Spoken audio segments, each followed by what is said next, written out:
పుష్పాంజలి విజయనగర చక్రవర్తి అయిన శ్రీకృష్ణదేవరాయలు తన అష్టదిగ్గజ కవుల్లో ఒకరైన దుర్జట మహాకవికి జానపదులు తమ కాయ కష్టం మర్చిపోవడం కోసమని అక్షర విన్యాసం తప్ప అర్థము లేనటువంటి కూని రాగాల్ని పాడే స్థితిని ఒక సమస్యనివ్వడం జరిగింది. ఆ సమస్యను ఏ విధముగా ఆయన పూరించారనేది వివరించబోతున్నాను. ఆయన ఇచ్చినటువంటి సమస్య నననననననన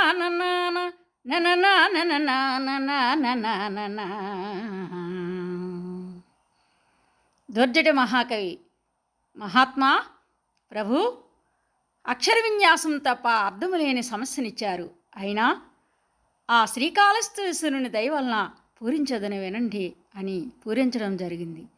నిన్ను నిన్ను నిన్ను నిన్ను నిన్ను నిన్ను నిన్ను గని లయతాల సంగతుల గాన కళా పరిపూర్ణ మానసమ్మున పలుకుని రాగములు మోదములల్లుచు పల్కునిట్టులన్